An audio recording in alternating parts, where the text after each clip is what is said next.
Hi, I'm Mikey Sklar of Holy Scrap Hot Springs, and today I want to show you how I repair sealed lead-acid batteries. So, here's a old sealed lead-acid battery. It's pretty rough. It's been sitting in my yard for about 4 years uncharged. I really haven't looked into it at all, but I can tell you before I even start working with this battery, it's dry. It needs water. So let me go through the process of how I recover sealed lead-acid batteries.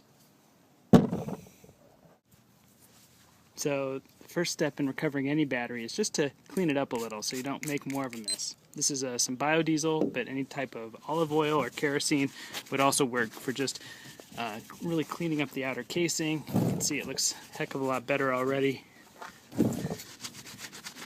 minus all the crap that's on there. But we just want to keep the battery really clean when we open it up so we don't spill more dirt in. Next step with recovering a SLA battery is we're going to have to cut this thing open. So I have this kind of razor that I'm just going to go around the edge and really try to get in to this edge to the point where I can pry this top off.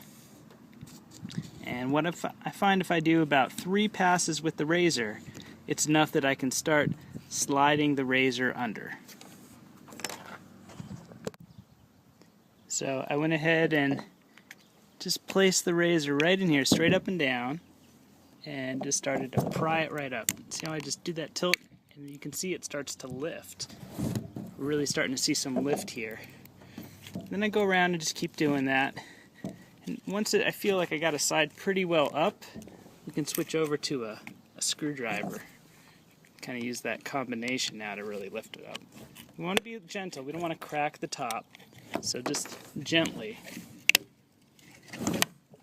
work the screwdriver in under the case. Real slow. Take your time.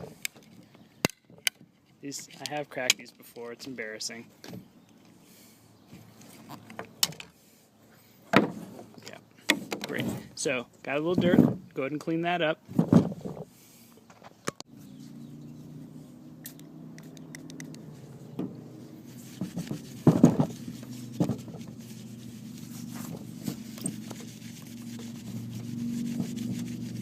Now, I have not tried to charge this battery in the last 5 years, so it's okay for me to open these caps. But if I had been messing with this battery and trying to charge it before I refilled it, these caps would be very dangerous. They could actually spit out any liquid that was in there when it's being opened. There'd be a lot of pressure, potentially, if this had just been charging. So these caps come right off.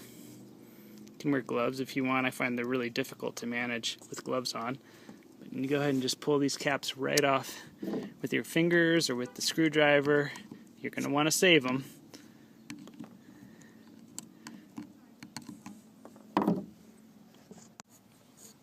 Okay, you can see we got all the caps off, and it's time to start refilling these cells with water. I have a little cup of rainwater here, and I like this meat syringe. You can buy these at, I don't know, Walmart and big box stores and such, but this meat syringe is really ideal. I took off the metal syringe tip and just have its own little screw-on thing, but check this out. I just stick it in the cup, fill the syringe, and just put it right over each cell, and you can fill fast. And this battery is so dry, it's going to take between 20 and 30 milliliters per cell, so it just took an entire syringe on that first cell. Just keep filling, and do this for every cell. Just fill them up with water. I find a dry battery can take just about 1 full syringe, which according to this is 30 milliliters. So I just went ahead and filled this battery. I did all 6 cells. It took about a third of a pint of this mason jar here of rainwater to do that, and now it's time to charge it up. So I'm going to go ahead and use the PIMP charger, and there's 2 leads for the DC side, a positive and a negative, so those need to be placed correctly orientation wise. So black to black, red to red, and there's a little AC plug.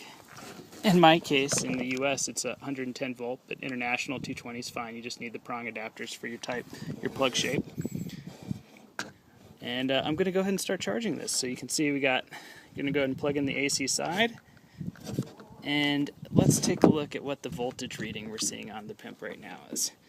So before charging, I'm seeing about 0.6 volts. It's a little bright out. Yeah, 0.6 volts. So that's really bad for a 12-volt battery. So you know what? Because I know this battery is going to have a ton of resistance, I'm going to turn the display off before I start really charging and hitting the black switch. So here we go, turning on the PIMP.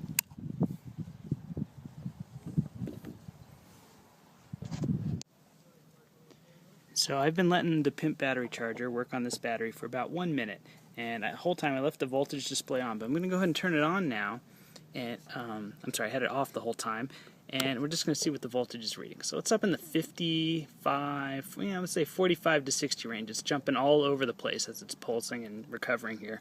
So what I'm going to do is let it run for about 10-15 more minutes and see where we start to stabilize at. And I'm going to do a quick check of each cell at that point, because what I'm really curious about is this battery going to be able to recover? And we can find out very quickly if it's going to have a full recovery.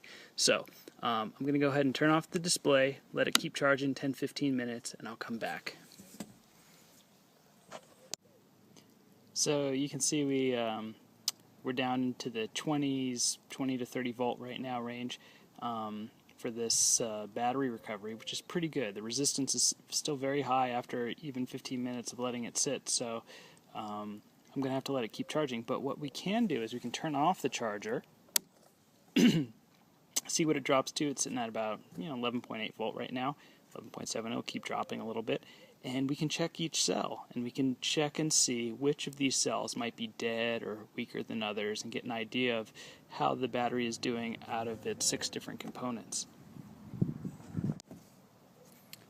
So one of my favorite tricks is to use a multimeter, set it to voltage DC, and take its 2 probes, positive, negative. I leave the positive right on the positive terminal of the battery and dip the negative into this acid for each cell. First cell, we're reading 1.2 volts. That's great, because if it were fully charged, we'd be seeing somewhere between 2 and 2.5 volts. Second cell, seeing about 3 volts. Great. Third cell, 5 volts. Fourth cell, 7 volts. Fifth cell, get a little more in there, 9 volts. Sixth cell, 10 volts. And then finally at the final terminal, 11.3 for what the battery's holding on its own right now. And it's going to still drop a little bit real slow because we were just charging it. But you know what?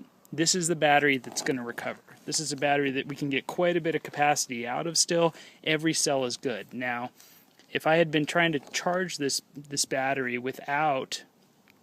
if I had been trying to charge this battery and hadn't added water, I would have blown a connection to one of the cells, and we would not have 6 working cells as we do here.